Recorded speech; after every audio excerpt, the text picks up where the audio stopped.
तो आज का टॉपिक है हमारा एंजाइम। तो ध्यान से पहले हमारी बात को सुनो। कोई भी केमिकल रिएक्शन में वो केमिकल सब्सटेंस जो रेट ऑफ रिएक्शन को बढ़ा दे या घटा दे, हम उसे कैटलिस्ट कहते हैं। लेकिन बायोलॉजिकल रिएक्शन में जो कैटलिस्ट का काम करे, दैट इज एंजाइम। तो सिंपल वे में एंजाइम है क्या? तो एक बायोलॉजिकल कैटलिस्ट है। तो simple biological catalyst that is enzyme. तो बोलेंगे क्या कि शॉर्ट में नेचुरली अकरिंग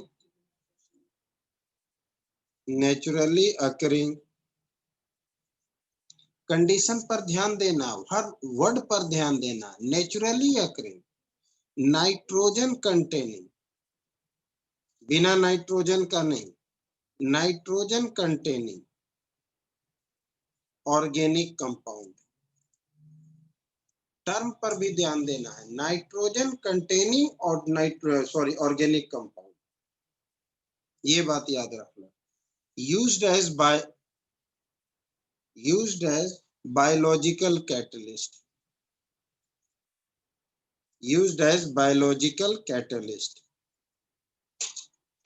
तो naturally occurring nitrogen containing organic compound used as biological catalyst are called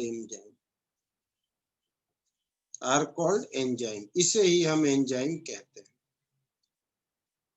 ठीक, ये मेनली होता कौन है? तो प्रोटीन, लेकिन कंडीशन अप्लाई, हाई मॉलिक्यूलर मास वाले प्रोटीन, सारे नहीं। तो जितने भी हाई मॉलिक्यूलर मास वाले प्रोटीन हैं, सारे के सारे एंजाइम। तो सिंपल सा, प्रोटीन और high molecular mass, protein of high molecular mass are called enzyme,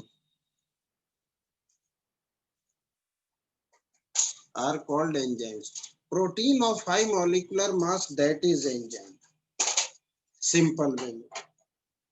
अब इस एंजाइम की कुछ खासियत है, ये अपने प्रॉपर्टीज के लिए ही मेन जाने जाते हैं।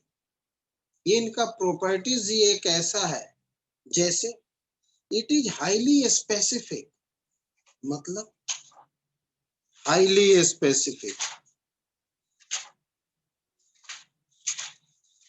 स्पेसिफिक का सिंपल मतलब है कि किसी पर्टिकुलर जगह ही काम करेगा, हर जगह काम नहीं करेगा। अब जैसे नॉर्मल रिएक्शन में हमने कैटलिस्ट ले लिया, निकेल, प्लेटिनम, जिंक, आयरन। तो ये जो आयरन है, निकेल है, जिंक है, बहुत जगह बहुत रिएक्शन में काम करता है। लेकिन एंजाइम यानी कि बायोलॉजिकल कैटलिस्ट एक ही रिएक्शन में ही काम करेगा। तो एक सिंपल एग्जांपल है केन शुगर, यानी शुगर केन से हम ग्लूकोज बनाते हैं इन्वर्टेज एंजाइम के प्रेजेंस में, तो इसका सिंपल मतलब है कि वो रिएक्शन सिर्फ इन्वर्टेज एंजाइम के प्रेजेंस में ही होगा, किसी और के प्रेजेंस में नहीं होगा। हाईली स्पेसिफिक यानी कि वहां इन्वर्टेज ही काम करेगा, कोई दूसरा काम नहीं कर सकता। That is highly specific. More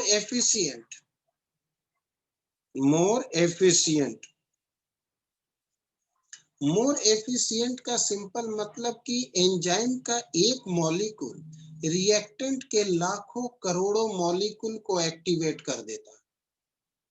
enzyme का, बायोलॉजिकल कैटलिस्ट का एक मॉलिक्यूल रिएक्टेंट के लाखों करोड़ों मॉलिक्यूल को एक्टिवेट कर देता है। मतलब सिंपल एग्जांपल समझो, तुम्हारे पास एक कंटेनर में 5 लीटर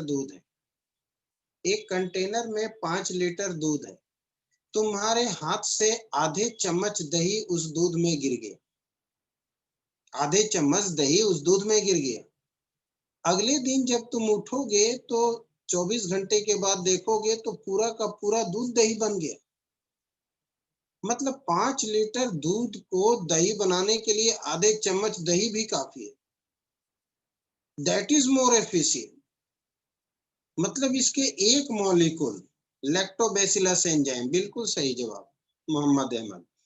तो लैक्टोबैसिलस एंजाइम यानी इसके एक मॉलिक्यूल रिएक्टेंट के लाखों करोड़ों मॉलिक्यूल को एक्टिवेट कर देता है। That is more efficient.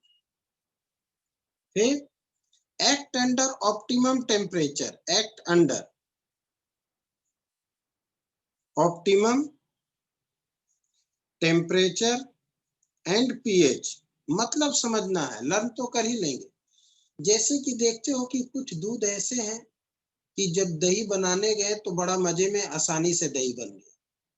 कभी कभी ऐसा होता है कि हमने दूध में सही तरीके से मतलब कि प्रिपरेशन किया, लेकिन प्रॉपर वे में दही नहीं बना, क्योंकि हो सकता है उस दूध में कुछ ना कुछ मिलावटी है, उस दूध का पीएच में कुछ ना कुछ फर्क है। तो अगर पीएच में चेंज आ जाए तो प्रॉपर एक्शन एंजाइम का नहीं हो पाता। एंजाइम जो है एक पर्टिकुलर फॉर्म में होता है, पर्टिकुलर रिएक्टेंट को ही एक्ट करता है, इसलिए किसी पर्टिकुलर पीएच पर ही एक्ट करेगा। नॉर्मली हर पीएच पर वो काम नहीं कर पाएगा। और ऑप्टिमम टेम्परेचर, गर्मी के मौसम में कहीं भी रख दो दूध और जरा सा दही डाल दो, दही बन जाएगा। सर्दी में नहीं बनेगा, उसको एक प्रॉपर वे में प्रिपरेशन करके रखना पड़ता है। सर्दी का टेम्परेचर बिल्कुल अलग है। एंजाइम मोस्टली हाई टेम्परेचर पे काम करता है। हाई टेम्परेचर मतलब नॉर्मल से थोड़ा अलग। लेकिन इस वक्त सर्दी के मौसम में आपका दही नहीं बनेगा क्योंकि टेम्परेचर अफेक्टेड। दैट मीन्स कि act under optimum temperature and pressure. Her enzyme जब एक्शन में आता है तो एक पर्टिकुलर टेम्परेचर और पीएच होना चाहिए। अगर वो नहीं है तो काम नहीं करेगा। That is the case and it follow lock and की मैकेनिज्म। लॉक एंड की मैकेनिज्म, ये लॉक एंड की मैकेनिज्म को फॉलो करता है। अब इसका क्या मतलब? इसका मतलब जैसे एक एग्जांपल हमने आपको दिया था कि अभी केन शुगर केन को इन्वर्टेज ही ग्लूकोज फ्रुक्टोज बनाता है। लॉक एंड की मैकेनिज्म का एक्चुअल मतलब समझो। Both depends on each other. Both, कोई एक नहीं। हाँ, एक ताले की एक ही चाबी है, तो इसका दो मतलब निकला। इसका दो मतलब ये निकला कि ये पेन इसी ढक्कन के लिए है, तो दूसरा मतलब ये भी हुआ ना कि ये ढक्कन भी तो इसी पेन के लिए है, किसी और के लिए नहीं। ये चाबी इसी ताला को खोलेगा, किसी और ताला को नहीं खोलेगा। उधर से भी वही बात हो गई, ये ताला भी इसी चाबी से खुलेगा, किसी और चाबी से नहीं खुलेगा। यानी both depends on each other. That is lock and की मैकेनिज्म। तो जब भी हम किसी एंजाइम को सबस्ट्रेट, सबस्ट्रेट का मतलब होता है रिएक्टेंट, से रिएक्ट करते हैं तो पहले कॉम्प्लेक्स बनता है, और जब कॉम्प्लेक्स बन जाता है, ये अपने सरफेस केमिस्ट्री में भी पढ़ा, तो वो कॉम्प्लेक्स जो है डिसोसिएट होकर के अलग से प्रोडक्ट दे देता है। That is the case. तो ये प्रॉपर्टीज के कुछ खास मतलब हैं जो हर पॉइंट आपको तसल्ली से अच्छी तरह से दिमाग में रखना पड़ेगा। highly specific, more efficient, act under optimum temperature and pH, follow lock and key mechanism। कोई दिक्कत? अब कुछ ऐसे भी एंजाइम हैं जो एक साथ ऑक्सीडेशन रिडक्शन दोनों करते हैं। कुछ ऐसे भी एंजाइम है जो एक साथ ऑक्सीडेशन रिडक्शन दोनों करते हैं। That is oxido reductase enzyme. Oxido reductase enzyme, oxido reductase enzyme यानी सिंपल वे में कि enzyme which catalyzed which catalyzed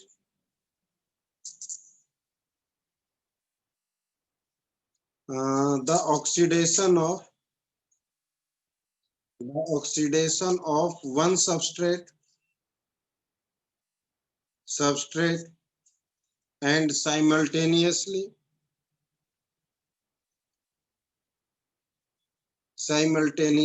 reduction of other substrate.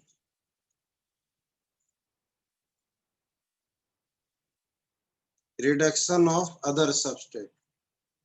That is oxidoreductase enzyme.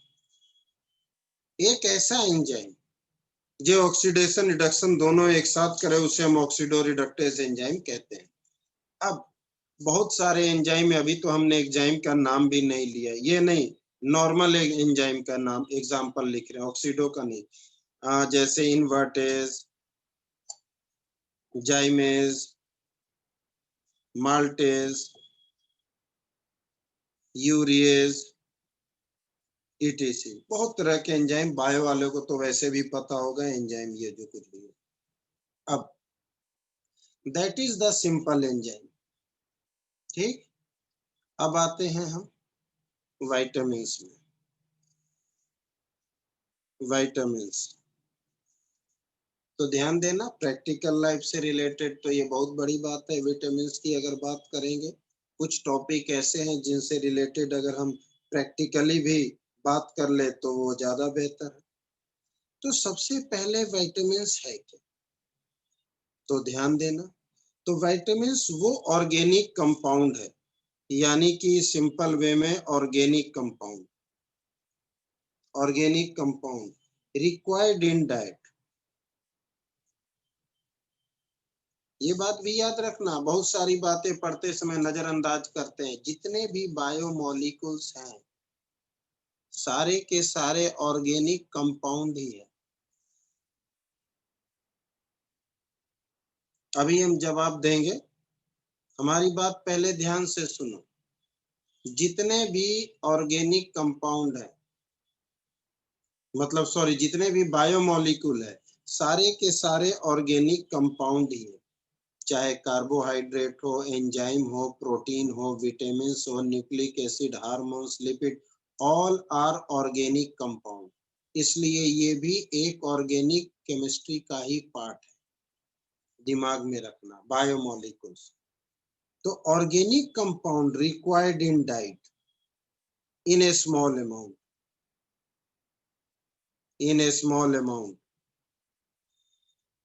Small amount में, बहुत ज्यादा नहीं, to perform specific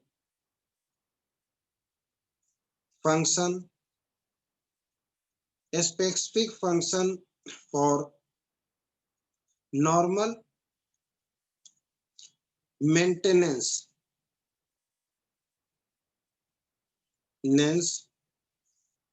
of optimum growth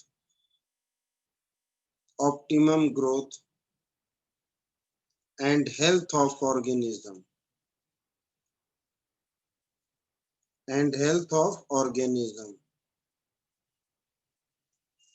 that is vitamins। यानी simple way में हमारे बॉडी के अंदर, मतलब जो भी टिश्यूज हैं, सेल्स है जो एक ऑर्गन के रूप में है, उनके ग्रोथ, उनके अंदर स्टेबिलिटी, यानी उस बॉडी का हेल्थ, ये सब डिपेंड करता है जिस ऑर्गेनिक कंपाउंड, उसी को विटामिन्स कहते हैं। बहुत तरह के विटामिन्स होते हैं, आपने नाम सुना ही है, vitamin A, B, C, D, E, K, H. B है तो बी का तो और भी बहुत कॉम्प्लेक्स है, बी कॉम्प्लेक्स इसलिए बोला जाता है, B1, B2, B6, B12 बहुत होते हैं। तो इतने सारे विटामिन है। तो ये जो विटामिन है, ध्यान देना, इनको नॉर्मली ऐसे बोलते हैं, टाइप की बात करते हैं, type of vitamin. Type of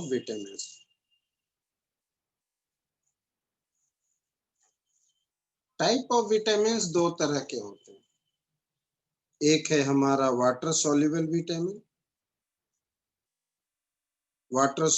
vitamin, और एक है हमारा फैट सॉल्युबल या ऑयल सॉल्युबल भी हम इसे कह सकते हैं। कहीं अगर दे तो कंफ्यूज मत होना, ऑयल सॉल्युबल या फैट सॉल्युबल। जनरली हम फैट सॉल्युबल की बात करते हैं, लेकिन हम ऑयल सॉल्युबल भी कह सकते हैं विटामिन। ठीक है, तो वाटर सॉल्युबल विटामिन जो है वो हमारा vitamin C and B complex है, विटामिन सी और बी कॉम्प्लेक्स।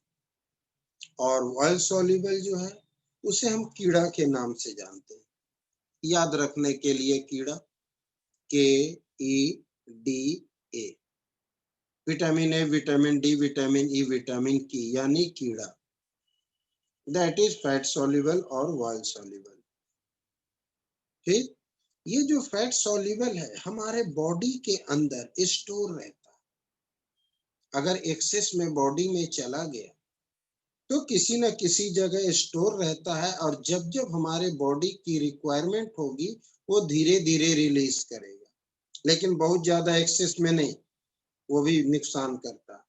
तो जैसे stored in liver and adipose tissue, fatty tissue जिसे कहते हैं adipose tissue. Adipose tissue fatty tissue में ये रहते हैं। अब ये बी सी कॉम्प्लेक्स जो है, तो सीधी सी बात है ये बॉडी के अंदर में स्टोर नहीं रहता, इसलिए डाइट में रेगुलर चाहिए, यानी रेगुलर सप्लाई इन डाइट। क्यों? क्योंकि वाटर सॉल्युबल है, excreted by urine, cannot be stored in body except vitamin B12। तो जो एक्सेप्शन है जरूर याद रखेंगे। तो नॉट स्टोर्ड इन बॉडी, ठीक है, एक्सक्रीटेड बाय यूरिन और स्वेट, यानी पसीने से भी, मेनली यूरिन से, can not be stored in body सिर्फ except vitamin B12। Vitamin B12 इसकी जरूरत बहुत ज्यादा है बॉडी को। B12 की कमी होने से माइंड जो होता है काम करना बंद कर देता है, विटामिन B12 की कमी से। इसके अंदर में कोबाल्ट होता है,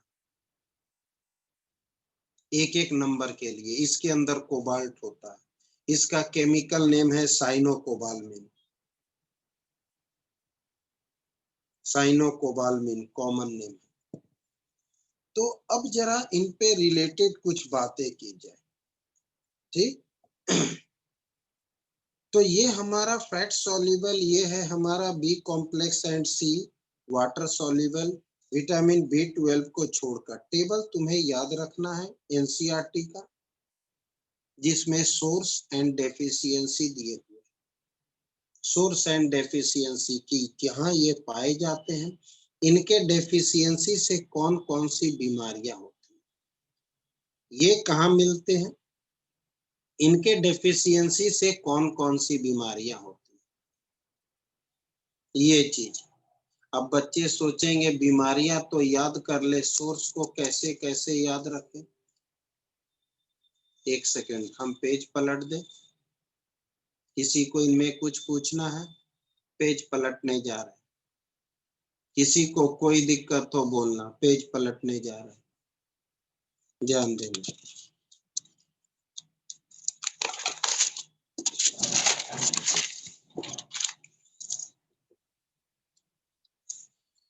तो हमने कहा कि ये जो विटामिन है इनकी वजह से कौन कौन सी बीमारियां, तो याद रखना कुछ common, milk,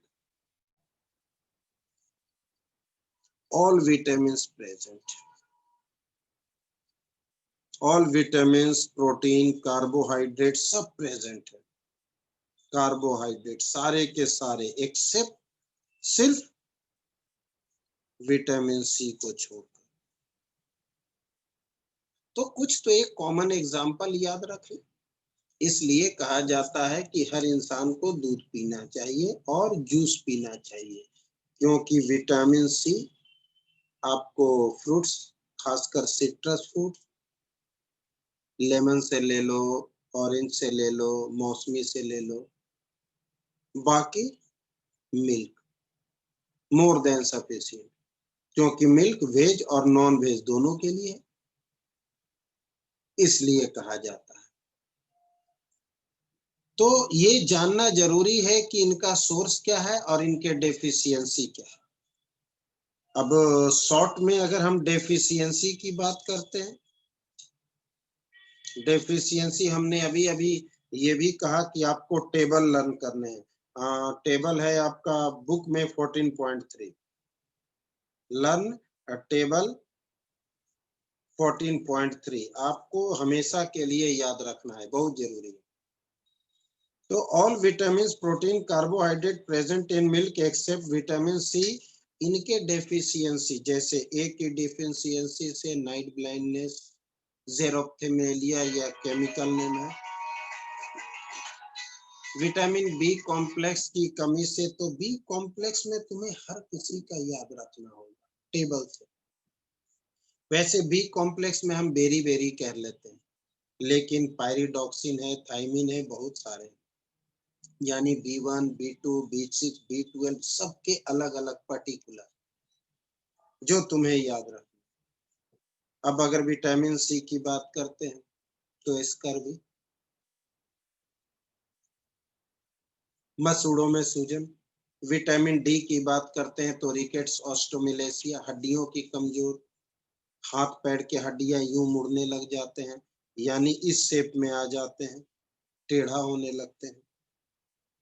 vitamin E, vitamin के एक स्टेरिलिटी फैक्टर और एक विटामिन के हमारा क्लॉटिंग ऑफ ब्लड, यानी डिले से होने लगता है, कहीं अगर कट गया तो आसानी से ब्लड क्लॉट नहीं होता, लेट से होने लगता है। दैट इज विटामिन के, दैट इज विटामिन के, ठीक है। तो इनके डेफिशिएंसी हमें जरूर याद रखना है। अब अगर बॉडी में मल्टीविटामिन की कमी हो जाए तो उस विटामिन, उस बीमारी को कहते हैं ए विटामिनोसिस। ए विटामिनोसिस क्वेश्चन ये सब आते हैं, एक एक नंबर के लिए ये सारी बातें।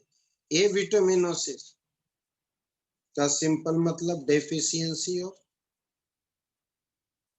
Deficiency of multivitamin. बॉडी में मल्टीविटामिन की कमी हो गई तो ए विटामिनोसिस। अब विटामिन की कमी ना हो तो कुछ लोग सोचते हैं कि खाना से तो बेहतर है, रिवाइटल खा लो, बी कॉम्प्लेक्स खा लो, बहुत आते हैं मल्टीविटामिन के कैप्सूल, उन्हें खा लो, वो भी बीमारी है।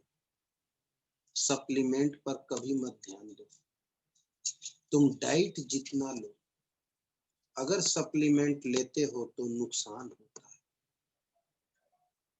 क्योंकि एक्सेस ऑफ विटामिन भी बीमारी है, जिसे हम हाइपर विटामिनोसिस कहते हैं। हाइपर विटामिनोसिस ये भी बीमारी है, ए विटामिनोसिस वो भी बीमारी है। ये डेफिशिएंसी ऑफ विटामिन है, ये एक्सेस ऑफ विटामिन है, एक्सेस ऑफ विटामिन है। क्योंकि अगर ये कॉमन सेंस है, थोड़ा सा प्रैक्टिकली भी आपसे डिस्कस कर रहे हैं आप ही के फायदे के लिए, कि कॉमन सेंस की बात है कि एक इंसान जो सुबह से शाम तक पूरे फैमिली में उसके खाने का खर्च 100 रुपीज से ऊपर आ जाता है पर डे, किसी के यहाँ 100, किसी के यहाँ 200, किसी के यहाँ 500, तो वो 2 रुपये का या 5 रुपये का 2 कैप्सूल नहीं खा सकता है कि कैप्सूल खा ले पूरे शरीर में विटामिन, मिनरल्स, प्रोटीन सबकी भरपाई हो गई, क्योंकि वो को डायरेक्ट हीट करता है। और फूड से क्या होता है, ऑर्गन जो है जितने भी न्यूट्रिशन है एब्जॉर्ब करता है, तो जितनी जरूरत है एब्जॉर्ब किया, बाकी वो चला गया। लेकिन डायरेक्ट विटामिन जो होता है, जब वो हमारे सेल को हिट करता है, जिससे सेल डैमेज होता है, क्योंकि जिसकी जरूरत नहीं है वो भी वो सेल को जबरदस्ती दे रहा है, ये बात हो जाती है। और सबसे ज्यादा निगेटिव इफेक्ट होता है हमारा किडनी, उसको मतलब प्रॉपर वे में सह नहीं पाता। बहुत ज्यादा पानी पिएंगे तो थोड़ा बहुत तो वॉश आउट हो जाएगा, लेकिन फिर भी ये इफेक्टेड हो जाता है। बहुत ज्यादा वेट पड़ता है अगर आप एक्सेस में ले तो फिर भी, लेकिन लेने चाहिए कब? जब हमारा बॉडी काफी वीक है कि उस समय उसको एब्जॉर्ब करने की टेंडेंसी कम पड़ गई है, उस समय हीटिंग इफेक्ट उसको ज्यादा देता है। तो जब कोई बंदा ऑपरेटेड होता है, काफी डिजीज से वीक हो जाता है, तब उसको डॉक्टर बोलते हैं कि तुम कुछ दिनों के लिए, रेगुलर नहीं, 1 वीक के लिए या 15 डेज के लिए ये सप्लीमेंट ले लो, ये मल्टीविटामिन ले लो, ताकि तुम उसी 10 से 15 दिन में रिकवर हो जाओगे। कभी ये नहीं बोलते हैं कि सालों या जिंदगी भर खाते रहो। तो इन सब बातों पर हमेशा ध्यान देना कि सप्लीमेंट, चाहे प्रोटीन हो, चाहे विटामिन हो, चाहे कुछ भी हो, कभी नहीं। आप हाई न्यूट्रिशन फूड ले सकते हो जो बॉडी के सेल, टिश्यू या ऑर्गन एब्जॉर्ब करके उसे पूरा करते हैं, डायरेक्ट सेल को अटैक नहीं करते।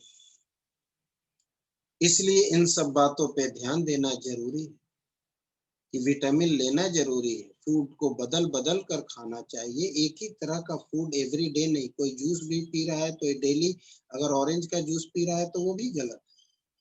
और कोशिश करना चाहिए मिक्स्ड जूस को कभी ना पिए, क्योंकि हर किसी का टेम्परेचर का सिस्टम अलग होता है और मिक्स करने से नुकसान होता है। या तो तुम ऑरेंज जूस पियो या एप्पल जूस पियो या अनारस का जूस पियो, चाहे मौसमी, बदल बदल कर पियो, या मिक्स करके नहीं, वो भी नुकसान करता है। तो आपने देखा कि अगर विटामिन की कमी है तो ए विटामिनोसिस, और अगर एक्सेस विटामिन ले लिए तो हाइपर विटामिनोसिस, ये भी एक बीमारी है। कुछ वाटर सॉल्युबल है, कुछ फैट सॉल्युबल है, दैट इज विटामिन। लेकिन कुछ ऐसे भी विटामिन है, उसका कोई केमिकल नेम अभी मेरे माइंड में नहीं है, neither fat soluble nor water soluble, यानी विटामिन एच। इसे शायद अल्फा बायोटिन कहते हैं, शायद। Vitamin H neither fat nor water soluble, that is vitamin H. किसी को कोई दिक्कत, किन्हीं को कोई भी दिक्कत हो तुरंत कह दो,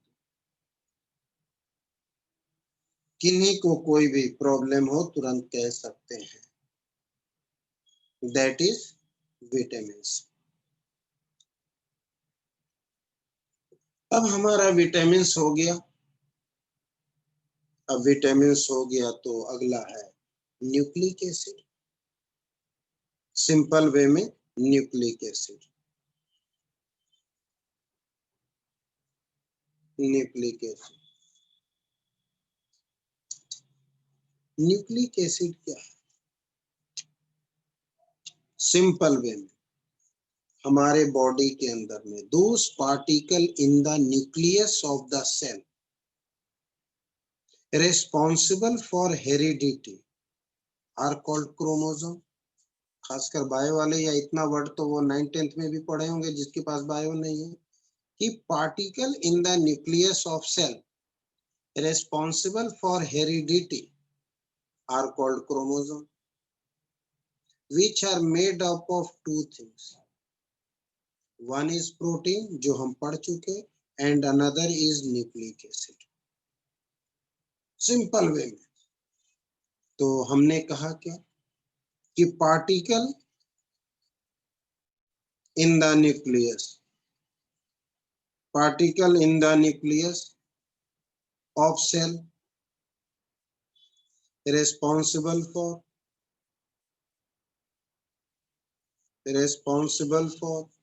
heredity are called chromosomes, which are made up of protein and another type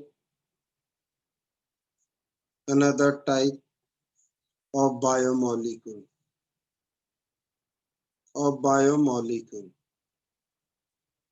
called nucleic acid,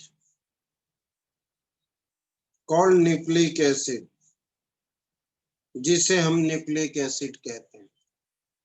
तो सीधी सी बात है कि सेल के न्यूक्लियस के अंदर जो है, जिसकी वजह से हेरिडिटी इफेक्टेड है, वो क्रोमोसोम, और क्रोमोसोम दो पार्ट से बना हुआ है, एक प्रोटीन जो पढ़ चुके और दूसरा न्यूक्लिक एसिड। अब ये जो न्यूक्लिक एसिड है,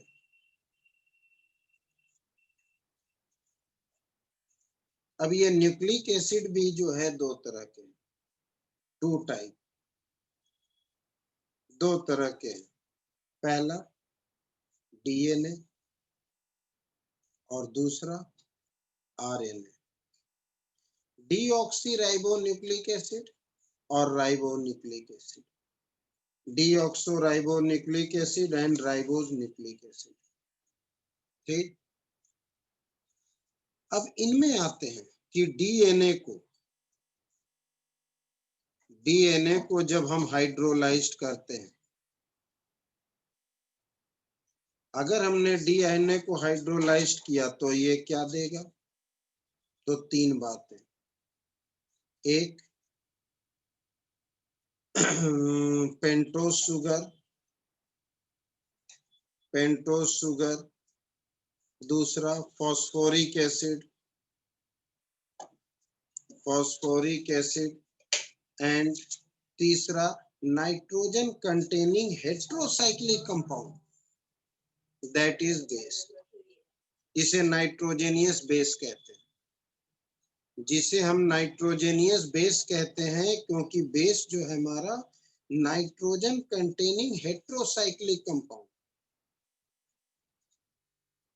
नाइट्रोजन कंटेनिंग हेटेरोसाइक्लिक कंपाउंड।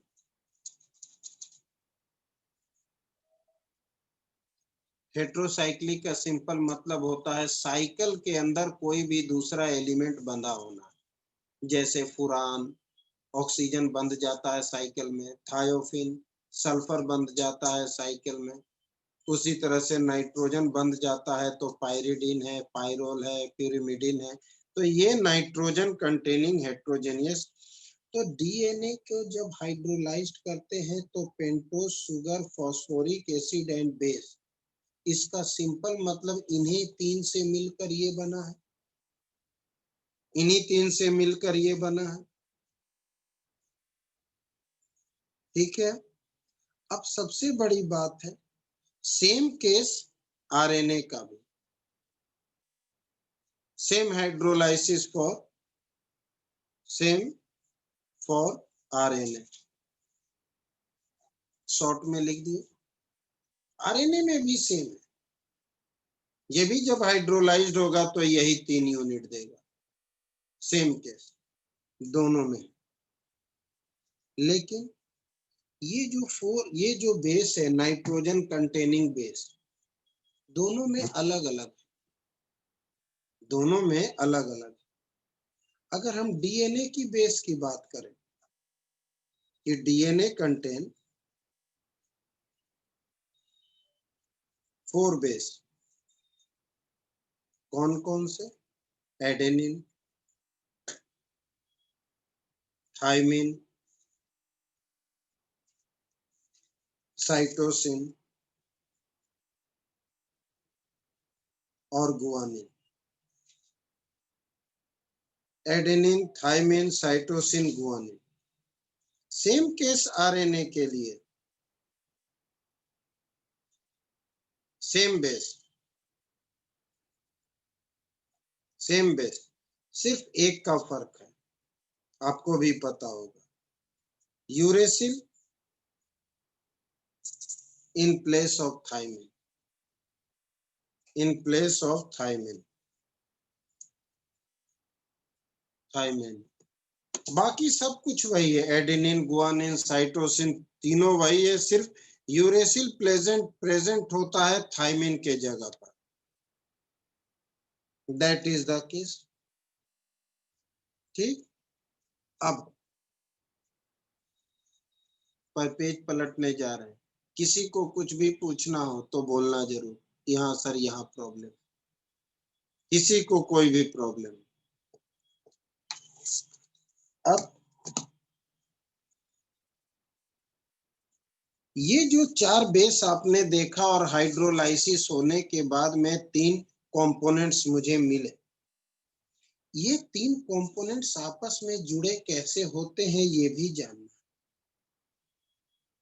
ठीक है, तो व्हेन, ध्यान देना, unit formed by base to first position of sugar, जब बेस शुगर के फर्स्ट कार्बन से जुड़ा हो तो सिंपल वे में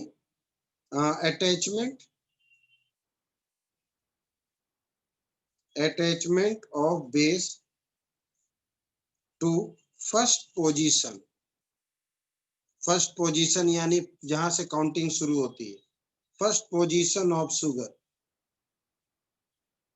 is called nucleoside, is called nucleoside. और जब न्यूक्लियोसाइड पे फॉस्फोरिक एसिड से जुड़ता है फिफ्थ पोजीशन ऑफ शुगर पे, इन दोनों का जोड़, शुगर के फर्स्ट पोजीशन से बेस जुड़ गया तो न्यूक्लियोसाइड बन गया। अब शुगर के फिफ्थ पोजीशन से फॉस्फोरिक एसिड जुड़ जाए तो उसे न्यूक्लियोटाइड बोलेंगे, उसे न्यूक्लियोटाइड बोलेंगे। तो ये तो न्यूक्लियोसाइड बन गया इन दोनों के जुड़ने से। अब पूरा का पूरा न्यूक्लियोटाइड अब फॉस्फोरिक एसिड से जुड़ेगा, यानी when phosphoric acid linked with phosphoric acid linked with fifth position of sugar, fifth position of sugar called nucleotide, जिसे हम न्यूक्लियोटाइड कहते हैं।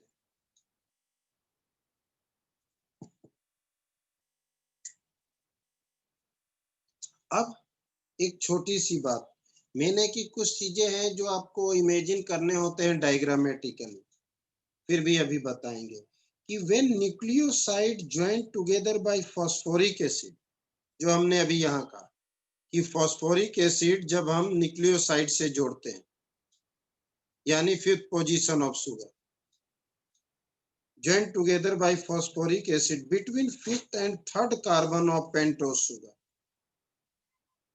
इसका थर्ड और इसका फिफ्थ के बीच में जो लिंकेज बनता है that is called phosphodiester linkage, जिसे हम कहते हैं फॉस्फोडाइएस्टर लिंकेज। तो फॉस्फोडाइएस्टर लिंकेज क्या है? डाइएस्टर लिंकेज, सिंपल वे में फॉस्फोडाइएस्टर लिंकेज। ये न्यूक्लियोटाइड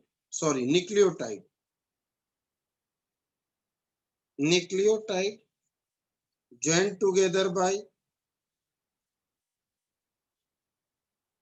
ये सब एक एक नंबर के लिए किस पोजीशन से कौन अटैच है, अटैच हुआ तो क्या नाम हुआ, न्यूक्लियोसाइड क्या है, न्यूक्लियोटाइड क्या है, न्यूक्लियोटाइड बनते समय किन के बीच लिंक हो रहा है, न्यूक्लियोसाइड बनते समय किन के बीच लिंक हो रहा है। सिर्फ ये नहीं कि इनके बीच लिंक हो रहा, अगर इनके बीच लिंक हो रहा तो किस पोजीशन से लिंक हो रहा, ये सब पे एक एक नंबर में क्वेश्चन छिटकेंगे। लेकिन बच्चे एक नंबर दूसरे बच्चे के भरोसे रहते हैं, वो तो गलत लिखेगा ही, आप कॉन्फिडेंस में आकर आप भी गलत लिखोगे। तो याद रखना एक नंबर का जवाब बहुत कम लोगों के पास होता है और सारे बच्चे एक दूसरे से पूछ कर लिखते हैं, गलत ही लिखते हैं। तो nucleotide join together by, join together ऐसे लिखते हैं between 5th and 3rd carbon of pentose sugar and phosphoric acid. 5th and 3rd carbon of pentose sugar and phosphoric acid and phosphoric acid.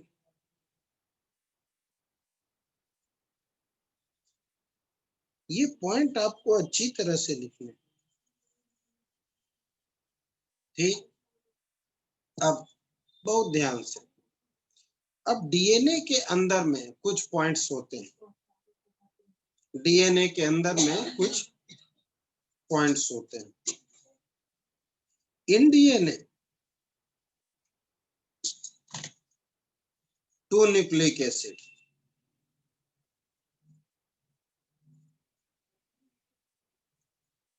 chains are wound up about each other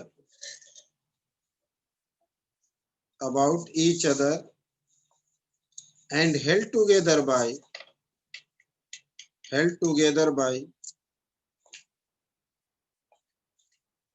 किसके साथ, hydrogen bond between pair of bases,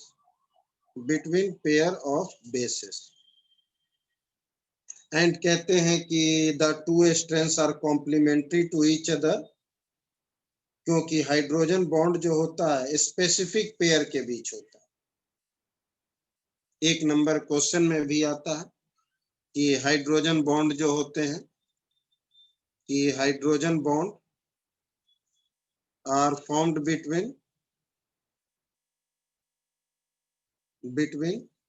specific pair of bases,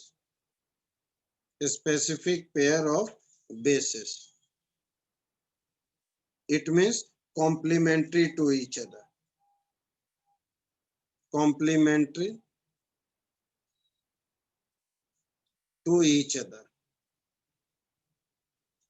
ठीक।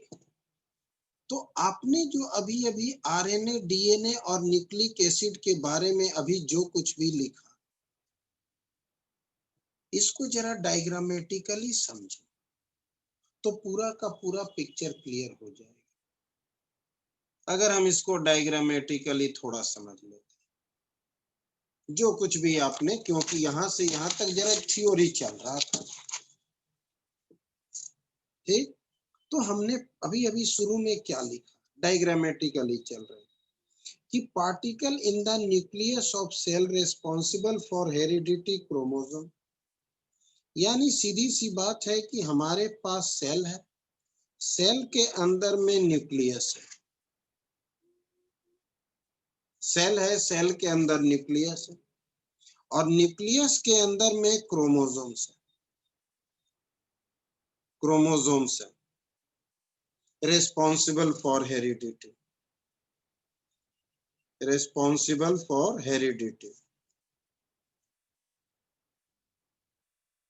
Heredity के लिए responsible, ठीक। अब ये chromosomes जो है 2 तरह से बने, एक प्रोटीन जो हम पढ़ चुके हैं, और दूसरा न्यूक्लिक एसिड जो मुझे पढ़ना है, ध्यान देना, जो कुछ भी थ्योरेटिकली तुमने सुना, अब उसको डायग्रामेटिकली, ताकि पूरे पिक्चर एक साथ दिखे। सेल के अंदर न्यूक्लियस के अंदर chromosomes responsible for heredity, 2 part में है, एक प्रोटीन एक न्यूक्लिक एसिड, मुझे न्यूक्लिक एसिड पढ़ना। अब न्यूक्लिक एसिड है तो 2 तरह का, एक डीएनए और एक RNA, ribonucleic acid and deoxy acid. अब डीएनए है तो डीएनए का डबल हेलिक्स स्ट्रक्चर है,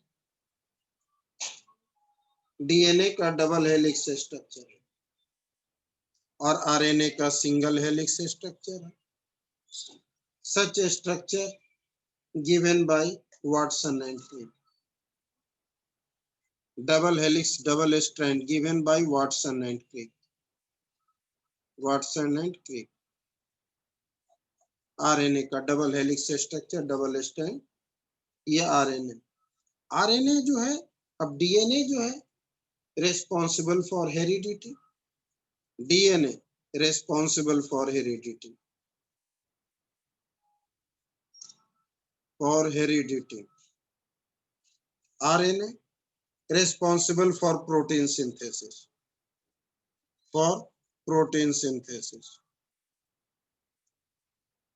ये प्रोटीन सिंथेसिस के लिए होता है।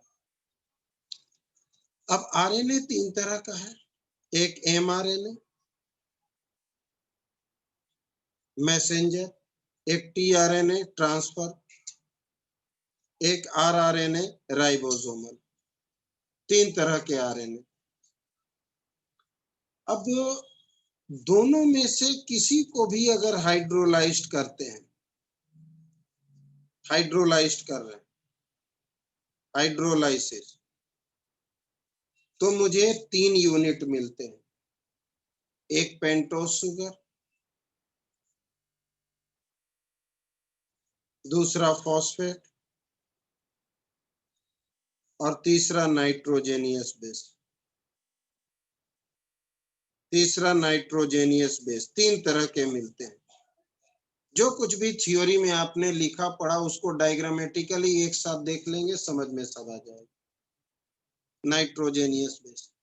अब ये जो नाइट्रोजेनियस बेस है, नाइट्रोजेनियस बेस फिर 2 तरह के। डीएनए के लिए नाइट्रोजेनियस बेस ATCG, आरएनए के लिए AUCG। इनके अंदर हाइड्रोजन बॉन्ड है इस स्ट्रैंड को, जैसे A, T, C और G। इनमें डबल बॉन्ड, इनमें ट्रिपल बॉन्ड। इनके अंदर डबल बॉन्ड, इनके अंदर triple bond. That is hydrogen bond, that is hydrogen bond. तो ये जो नाइट्रोजेनियस बेस है ATCG, AUCG, हमने अभी अभी लिखा एडेनिन यूरेसिल साइटोसिन गुआनिन, यहाँ थाइमिन, थाइमिन की जगह यूरेसिल होता है। यही मेन फर्क। अब ये तीनों आपस में जुड़े कैसे? आपने प्रॉपर वे में उधर अभी पॉइंट वाइज लिखे थे किस कार्बन से कौन जुड़ा। अगर शुगर जो है, शुगर अगर बेस से जुड़ जाता है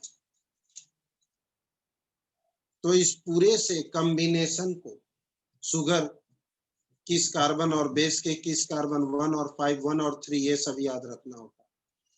इसे हम न्यूक्लियोसाइड कहते हैं, इसे हम न्यूक्लियोसाइड कहते हैं। लेकिन अब यही न्यूक्लियोसाइड, शुगर जब बेस से जुड़ा है तो हम इसे न्यूक्लियोसाइड कहते हैं। अब यही न्यूक्लियोसाइड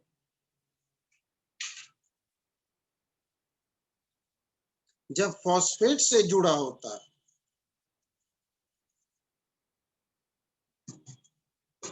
तो इन दोनों के कॉम्बिनेशन को हम न्यूक्लियोटाइड कहते हैं। तो इन दोनों के कॉम्बिनेशन को हम न्यूक्लियोटाइड कहते हैं। इन दोनों के कॉम्बिनेशन को न्यूक्लियोसाइड, और न्यूक्लियोसाइड और फॉस्फेट के बीच न्यूक्लियोटाइड, इनके कॉम्बिनेशन को कहा जाता है। अब तो इसका प्रॉपर मतलब क्या निकला कि हमारे पास शुगर है, शुगर बेस से जुड़ा है, किस कार्बन से अटैच है वो भी याद रखना, और ये हमारा फॉस्फेट से जुड़ा है। फिर से ये बेस है, फिर से ये फॉस्फेट है, यहाँ शुगर है, इसी तरह से जुड़े होते हैं। ये जो कॉम्बिनेशन है, यहाँ 2 बेस, यहाँ जो बनता है ये केस, इधर भी phosphate, sugar base phosphate, sugar base phosphate, ऐसे ये जो कॉम्बिनेशन हमारा जो यहाँ बनता है इसी को कहा जाता है फॉस्फोडाइएस्टर लिंकेज। फॉस्फोडाइएस्टर लिंकेज इन्हें हम कहते हैं, फॉस्फोडाइएस्टर लिंकेज हम इन्हें कहते हैं। किसी को कोई दिक्कत, कोई परेशानी, कुछ भी हो तुरंत बोलिए। That is the case. किसी को कुछ भी परेशानी हो साफ कह दो कि सर नहीं समझ आया। हमने जो भी वहां थियोरिटिकली लिखा है उसी को डायग्रामेटिकली यहाँ समझाया है, ताकि शायद बच्चे को थ्योरी में देख देख करके दिक्कत हो रही हो कि गायब हो जाए। फॉस्फोडाइएस्टर लिंकेज यानी फॉस्फेट जब दो बेस के बीच में आता है तो एस्टर ग्रुप का फॉर्मेशन होता है। इस वजह से हम फॉस्फोडाइएस्टर लिंकेज कहते हैं, एस्टर ग्रुप का फॉर्मेशन होता है। इनके बीच जो ये बॉन्ड बन रहा है, इन दोनों का कॉम्बिनेशन न्यूक्लियोसाइड, न्यूक्लियोसाइड और फॉस्फेट के बीच कॉम्बिनेशन न्यूक्लियोटाइड, और ये जो पूरा का पूरा सिस्टम बन गया ये हमारा फॉस्फोडाइएस्टर लिंकेज। तो जो भी आपने अभी अभी न्यूक्लिक एसिड के बारे में सब कुछ पढ़ा कि ये double bond, triple bond, the two end strands are complementary to each other because hydrogen bond formed between a specific pair, इसलिए हम इसे कॉम्प्लीमेंट्री कहते हैं, क्योंकि हाइड्रोजन बॉन्ड इनके बीच ही बंधे हैं, ये डबल बॉन्ड, ये ट्रिपल बॉन्ड, जो इन्हें बांध कर रखते हैं। और किसी को कोई दिक्कत यहाँ तक, किन्हीं को कोई भी प्रॉब्लम हो यहाँ तक तो जरूर बोलेंगे। कहीं कंफ्यूजन हो बोल दो आगे बढ़ने से पहले।